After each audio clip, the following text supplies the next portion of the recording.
Hello दोस्तों, नमस्कार। आज हम आप लोगों को प्रकाश के परावर्तन और दर्पण के प्रतिबिंब के बारे में बताएंगे, कैसे प्रतिबिंब बनता है। सबसे पहले आप लोग को हम बताएंगे गोली दर्पण। गोली दर्पण क्या होता है। देखो, खोखले गोले को काट कर उसके बाहरी पृष्ठ पे कालाई कर देते हैं तो उसे दर्पण कहते हैं। दर्पण दो प्रकार का होता है, एक कॉनकेव मिरर, एक कॉन्वेक्स मिरर। कॉनकेव मिरर जिसके भीतरी पृष्ठ पर परावर्तक होता है। कॉनकेव मिरर में भीतरी पृष्ठ पे होता है और कॉन्वेक्स मिरर के इसके उभरे भाग पे परावर्तन होता है।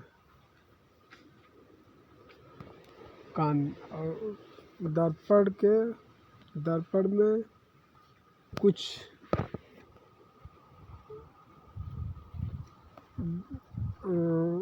उसमें तत्व होते हैं, जैसे दर्पण के ध्रुव परावर्तक सतह की, जैसे परावर्तक ये दर्पण हो गया। दर्पण के परावर्तक सतह के मध्य बिंदु को ध्रुव कहते हैं। ध्रुव और इसके वक्रता केंद्र, ये जो गोली दर्पण है जो पूरा कटा है, इसके पूरे भाग को, इसमें जो वृत्त का, इसे वक्रता केंद्र कहते हैं। वह दर्पण की त्रिज्या होती है वक्रता केंद्र और ध्रुव के बीच एक कलाई किया है, जैसे वक्रता केंद्र और ध्रुव के बीच के जो है उसे वक्रता त्रिज्या कहते हैं।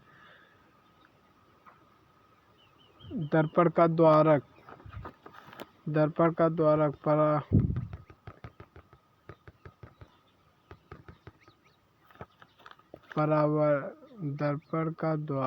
जैसे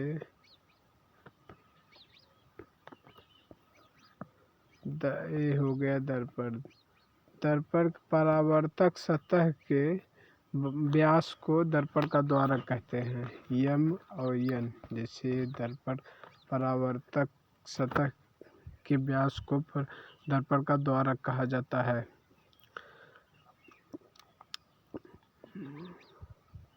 दर्पण इसमें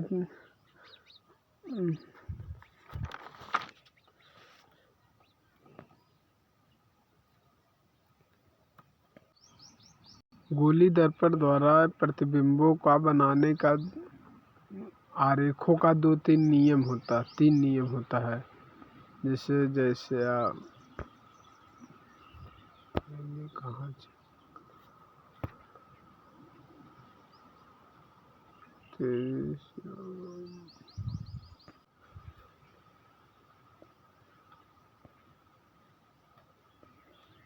जैसे दर्पण ये ध्रुव हो गया। ये दर्पण का पूरा जो होता है वक्रता केंद्र होता है गोली दर्पण के पूरे भाग को। इसके आरेख के तीन नियम होता है। ये मुख्य अक्ष होता है, यम और यन। ये मुख्य अक्ष है। अगर गोली दर्पण को रेखा से मुख्य अक्ष के समांतर जाता है, परावर्तन के पश्चात जिस पॉइंट से होकर जाता है उसे फोकस कहते हैं। ये फोकस से होकर जा रही है, ये फोकस है। और दूसरा आरेख का नियम है, यदि वह किरण फोकस से होकर जाएगी, परावर्तन के पश्चात मुख्य अक्ष के समांतर हो जाती है। और तीसरा, वक्रता केंद्र से किरण जाएगी तो उसी मार्ग से वापस लौट जाती है। ये वक्रता एक किरण के तीन नियम है। पहला क्या नियम है, ये मुख्य अक्ष के समांतर जाएगी, परावर्तक के पश्चात जिस पॉइंट इस incident is called focus. Second, focus से होकर जाएगी तो परावर्तन के पश्चात मुख्य अक्ष के समांतर हो जाएगी। और तीसरा, वक्रता केंद्र से होकर जाएगी, उसी मार्ग में वापस लौट जाती है। और इसके अवतल दर्पण के प्रतिबिंब बनने के नियम है। जैसे वस्तु, इसमें वक्रता केंद्र हो गया और ये फोकस हो गया। जैसे आप फोकस हो गया, तो इसमें प्रतिबिंब के अवतल दर्पण द्वारा प्रतिबिंब बनने का नियम है। यदि वस्तु अनंत पे हो तो दर्पण इसके फोकस पे होकर बनती है। पहला फोकस से परावर्तन हो जाता है, दूसरा वक्रता केंद्र से जाती है, यहीं काटती है। दूसरा, यदि वस्तु अनंत पे रहे, इन्फिनिटी रहे तो प्रतिबिंब फोकस पे बनता है। यदि वस्तु अनंत और वक्रता केंद्र के बीच में रहे तो प्रतिबिंब फोकस और यदि अनंत और वक्रता केंद्र के बीच में रहे तो फोकस और वक्रता केंद्र के बीच रहे। अनंत मिड वक्रता केंद्र के बीच में रहे तो प्रतिबिंब फोकस और वक्रता केंद्र के बीच में बनता है। यदि वक्रता केंद्र पर प्रतिबिंब रहे, वस्तु रहे, यदि वस्तु वक्रता केंद्र पर रहे तो प्रतिबिंब भी वक्रता केंद्र पर बनता है। यदि वस्तु वक्रता केंद्र और फोकस के बीच में रहे, प्रतिबिंब अनंत और वक्रता केंद्र के बीच में बनता है। यदि वस्तु फोकस पे रहे तो प्रतिबिंब अनंत पे बनता है। वास्तविक उल्टा वस्तु से बड़ा। यदि वस्तु फोकस और ध्रुव के बीच में रहता है, प्रतिबिंब सीधा आभासी वस्तु से बड़ा बनता है। ये छह प्रकार के अवतल दर्पण द्वारा प्रतिबिंब बनता है। और अवतल दर्पण के यूज क्या क्या होते हैं? अवतल दर्पण को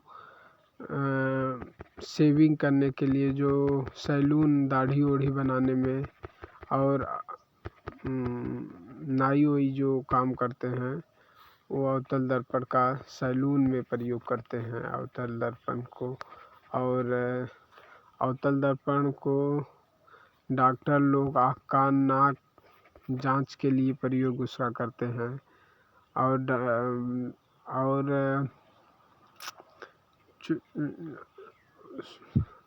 अवतल दर्पण का प्रयोग सौर भट्ठियों में सूर्य के प्रकाश को केंद्रित करने के लिए किया जाता है। और पैनल में जो लगा रहता है, सोलर पैनल में अवतल ही दर्पण का उसमें लगा रहता है। अवतल दर्पण का ये चीज होता है।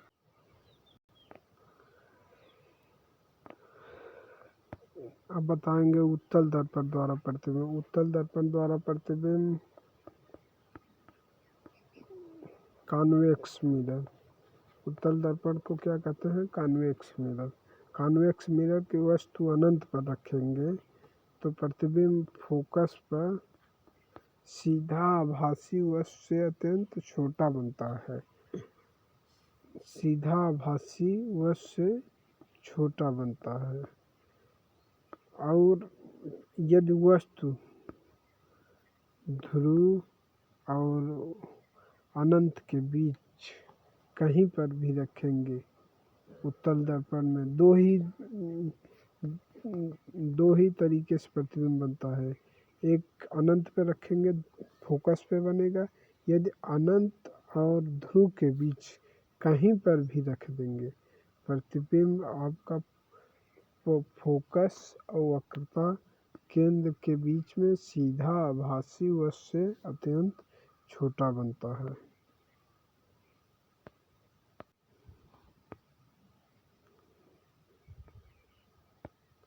गोली दर्पण में फोकस और वक्रता केंद्र के बीच संबंध होता है। वैसे तो इसका डेरिवेशन बहुत ज़्यादा है, लेकिन सूत्र इसका होता है, यह बराबर होता है c/2। इसका मतलब वक्रता केंद्र जो होता है फोकस का डबल होता है। वक्रता केंद्र है ध्रुव से, और पूरे गोली दर्पण के केंद्र में जो बनता है उसे वक्रता केंद्र कहते हैं। वक्रता केंद्र और फोकस से ध्रुव के बीच, इसे फोकस दूरी कहते हैं। इसका रिलेशन होता है F बराबर c/2। गोली दर्पण में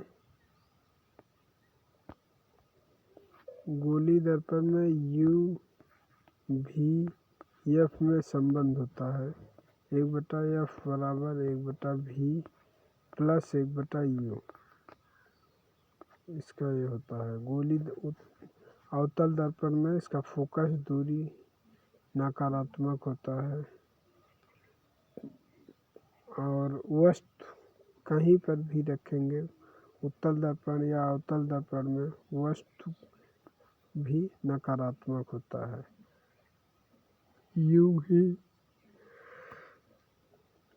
U भी F में यही संबंध होता है 1/F बराबर 1/V प्लस 1/U।